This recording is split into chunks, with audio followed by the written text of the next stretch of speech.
Hello friends, welcome back to my channel. అందరూ ఎలా ఉన్నారు? అందరూ బాగున్నారా? నేనైతే చాలా బాగున్నాను. మీ అందరూ కూడా బాగుండాలని కోరుకుంటున్నానండి. ఈరోజు అయితే నేను ఇంకొక టేస్టీ స్వీట్ ఐటెంతో మీ ముందుకు వచ్చేసాను. ఇది సొరకాయ హల్వా అండి. ఒక్కసారి ఇలా సొరకాయ హల్వా చేసుకొని చూడండి. పిల్లలు అయితే చాలా చాలా ఇష్టంగా తింటారు. మా పిల్లలు అయితే ఎప్పుడు సొరకాయ హల్వా చేయమని అడుగుతారు. కానీ ప్రాసెస్ అయితే ఎక్కువగానే ఉంటుంది. కొంచెం పేషెన్స్తో అయితే చేసుకోవాలండి. నేనైతే ఇది ఈ ఇయర్లో రెండోసారి చేయడం. ఇది ఆల్రెడీ నేను నా ఛానల్లో పోస్ట్ చేశాను. మళ్ళీ ఒకసారి మీకోసం చూడని వాళ్ళు చూస్తారని ఒకసారి అయితే పోస్ట్ చేస్తున్నాను.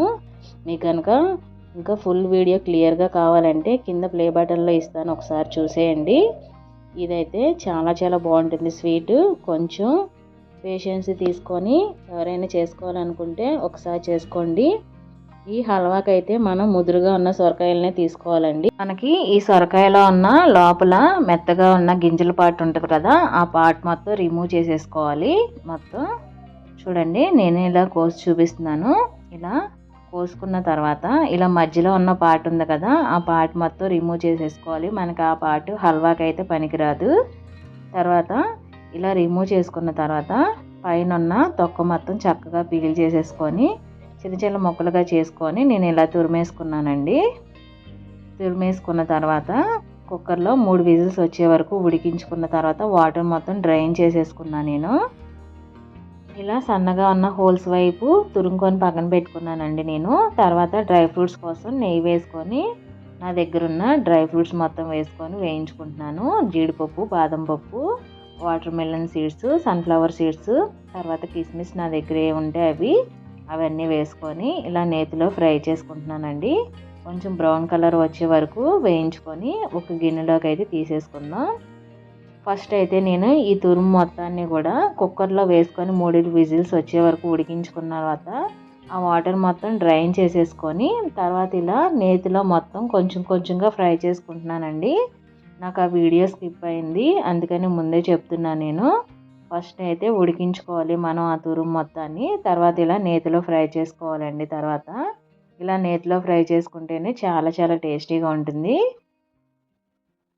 నేను కొంచెం కొంచెంగా ఇలా మొత్తం ప్యాన్లో ఫ్రై చేసుకుంటున్నానండి. తర్వాత దీన్ని మొత్తాన్ని కూడా ఒక పెద్ద కుక్కర్లోకి చేంజ్ చేసేసుకొని ఫ్రై చేసుకున్న మొత్తం తురుమంతా తర్వాత 1 లీటర్ పాలు వేసుకొని మనకి సరిపడా పంచదార కూడా వేసుకొని తర్వాత కొంచెం ఇలాచీ పొడి, సాల్ట్ కూడా వేసుకొని మొత్తం ఆ మిల్క్ అంతా దగ్గరికి అబ్జర్వ్ అయిపోయే వరకు ఉడికించుకోవాలండి. మనకి ఆల్మోస్ట్ చాలా టైం పడుతుంది. ఒక హాఫ్ అన్ అవర్ 1 అవర్ వరకు దగ్గరుండి చక్కగా కలుపుకోవాలి. అప్పుడే మనకి ఆ ఫ్లేవర్స్ అన్నీ కూడా చక్కగా పడతాయి హల్వాకి. నేను కొంచెం ఫుడ్ కలర్ కూడా యాడ్ చేశాను. మీకు వద్దనుకుంటే ఆ ఫుడ్ కలర్ కూడా స్కిప్ చేసేయచ్చు. మొత్తం నేను ఒక 1 లీటర్ పాలు పోస్తే మొత్తం చూశారు కదా, నాకు అబ్జర్వ్ అయిపోయి నాకు అంతవరకు అయింది హల్వా అయితే. చూశారు కదా, మొత్తం ఇలా దగ్గరికి అయిపోవాలి, ఎక్కడ వాటర్ లేకుండా. మనం వేసుకున్న నెయ్యి మొత్తం పైకి వచ్చే వరకు చక్కగా అలా ఉడికించుకోవాలండి. కొంచెం రోజ్ వాటర్ కూడా పోసుకున్నాను నేను. రోజ్ వాటర్ వేసుకుంటే మనకి కొంచెం ఫ్లేవర్ చాలా బాగుంటుంది హల్వాకి, అందుకనే రోజ్ వాటర్ కొంచెం వేసుకున్నాను. ఆల్రెడీ నా ఛానల్లో నేను సొరకాయ హల్వా ముందే పోస్ట్ చేశాను. ఎవరైనా చూడని వాళ్ళ కోసం మళ్ళీ అయితే ఈ రెసిపీ పోస్ట్ చేస్తున్నానండి. ఎవరికైనా ఆ వీడియో కావాలంటే కింద ప్లే బటన్లో ఇస్తాను, చూసేయండి. దానిలో అయితే చాలా క్లియర్గా ఉంటుంది.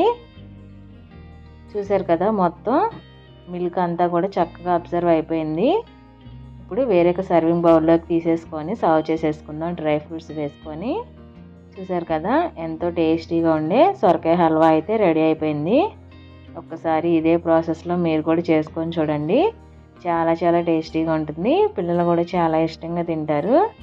ఇది ఆల్మోస్ట్ ఒక 1 వీక్ వరకు మనకి స్టోర్ అవుతుందండి చక్కగా, ఏం ప్రాబ్లం లేకుండా.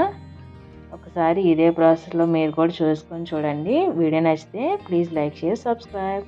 Thanks for watching.